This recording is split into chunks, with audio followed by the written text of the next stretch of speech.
So, what's up, George? Pag may galit ka sa akin, sabihin mo sa akin.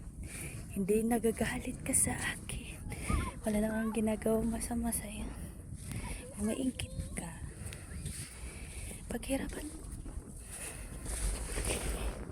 Hindi yung pinapasama mo kasi po. Yung nagsasamikap ako, guys, para may pambiling pagkain. Hindi pang libre. Pang libre na pang merienda. Ano ka, sosyal? Maghanap buhay ka kasi. Hindi yung mimihasa ka na lang. Kompleto ka naman eh. Di ba? May utak ka naman siguro, di ba? Tanga mo kasi. Anak ka ng anak. Tapos ngayon sinisisi mo sa iba yung mga anak mo. Nako.